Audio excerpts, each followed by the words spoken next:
A free trip to Dubai paid for by the company that wants to prove to me that they are not a scam. The company's name is WhiteRock. Day one of my Dubai trip, they offered me a yacht party with other key opinion leaders, which I didn't partake in since I was really only there for the interview. Because the interview is when I get to meet the team and ask them all the questions that I'd prepared. This is why I was here anyway, not for some party. It sucks that I got to miss out on rubbing elbows with some other influencers who were going to the yacht party, but due to a highly aggressive encounter that happened the night before with meeting one of their other influencers, I'm very happy I didn't end up in a situation where I was on a boat with someone who clearly showed violent tendencies, stuck in that scenario where some idiot's drinking a couple bottles of liquid courage, and I'd have to aggressively sober him up in front of everybody. Going to jail in Dubai is not on my to-do list, but meeting the WhiteRock team and interviewing their co-founder, and hopefully their chief technology officer, that is on my to-do list.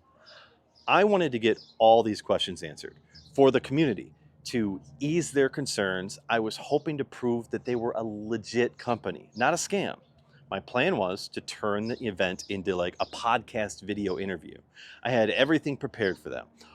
All they had to do was sit down and talk. My goal was to offer them the ability to answer each question as many times as they wanted and to use the best recorded answer. I didn't want to shoot it live. I wanted to edit it together and make it look really nice for WhiteRock. So I hopped in a cab, went down to meet the team. We had a pre-scheduled meeting or a meet and greet at 2:30 p.m. at their facilities on a Tuesday. I got there, immediately started my live stream because I knew tons of people were already waiting for this tour. I was going to introduce the team on my live, tour the facilities, then turn off the live stream and record an interview. Once I got upstairs, Maxime Pizzolito was walking right out the door. He shook my hand and said that he had an interview to go to. Oh, you're Maxime? Yeah. Nice to Oh, meet you're you. leaving now? And he seemed nervous and uncomfortable. I tried to encourage him to stay because he was the reason I was there, but to no avail, he left. The only people I had with me are the same two people that I've been communicating with about the whole trip. Antonia from HR and Max Gineffrey, their chief marketing officer. I figured, well, at least if he's leaving, maybe I can meet their chief technology officer and some developers, and I could put together an interview with them.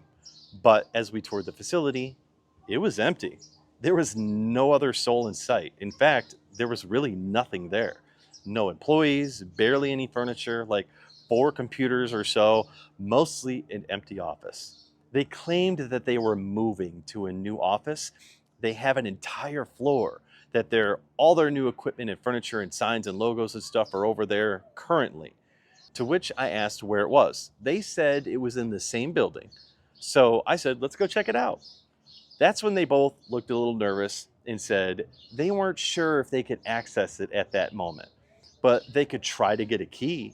So now I'm here to tour the facilities and meet the team.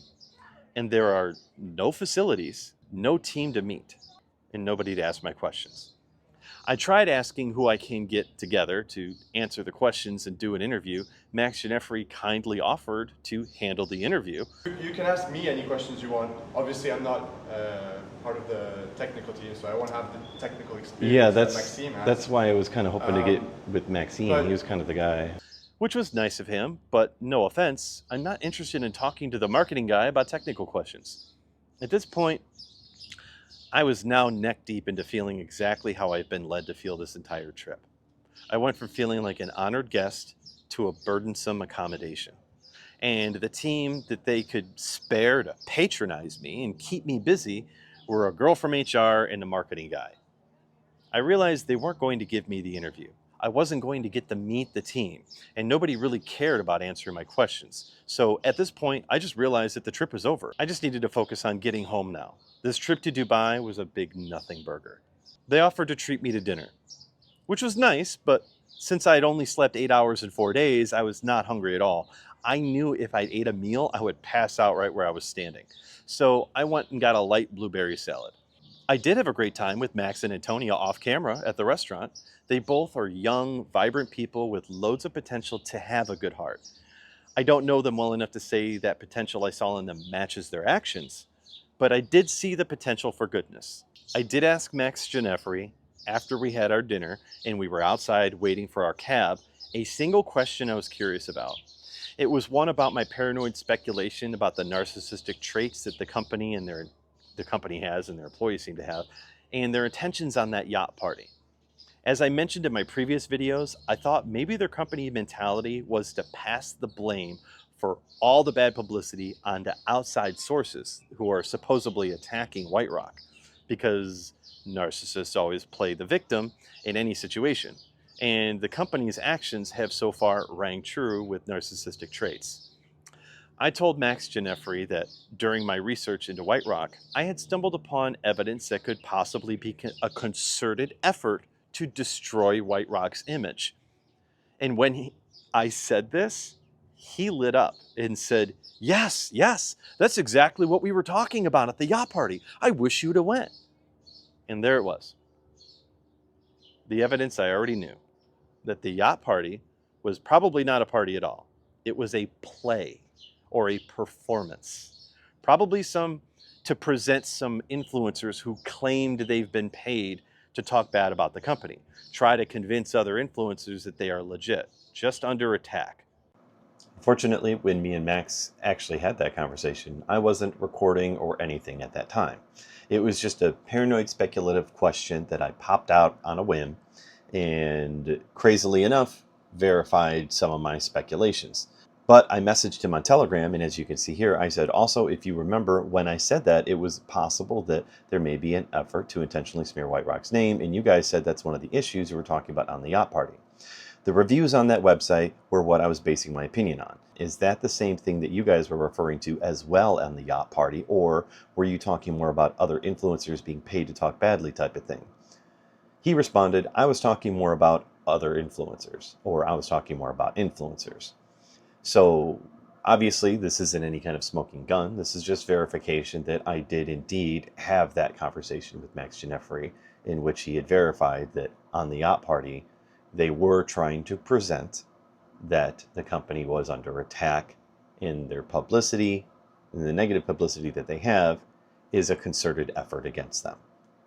I kind of feel like this was the nail in the coffin for me. They've showed that they are nothing but a company that doesn't keep its word, whether it comes to offering me first-class tickets, to promising me that they would answer all my questions, to meet the team and let me tour the facilities, only to provide me with no facilities to tour, no team to meet, and to provide nobody qualified to answer my questions. Max Ginefri insisted that before I left Dubai, he would lock down a date where we can reschedule an interview and with more members of the team. The people I kept pushing for was Max Pizzolito and their chief technology officer, whoever that may be. Max insisted that he would get it scheduled, and we could set it up on Zoom or Google Meet, which is not ideal at all considering I just flew all the way to Dubai to do this in person. And now when I post this interview as content online like TikTok or YouTube, it's going to be screen recorded streaming quality on my computer, which is going to be low quality trash. So I'm not looking forward to it, but at this point, I'll take what I can get. And to Max Ginefri's credit, he absolutely did schedule that interview in a Telegram message. Do you want to see how the interview went? So do I. If you guys need to support me, there's two things you can do. You can buy something from my shop, or leave me a bunch of likes. And if you buy something from my shop, you can get the Arculus wallet, which is a great deal. Or you can get one of these Dubai chocolate bars, which I have linked up in my profile. Leave me a like, comment, get yourself an Arculus wallet, because trust me, it's the best one on TikTok. All the other cold storage wallets are being sold by third-party sellers. That one I verified is being sold from the manufacturer. It's the safest cold storage wallet on TikTok. Wealth, love, and authenticity to you all.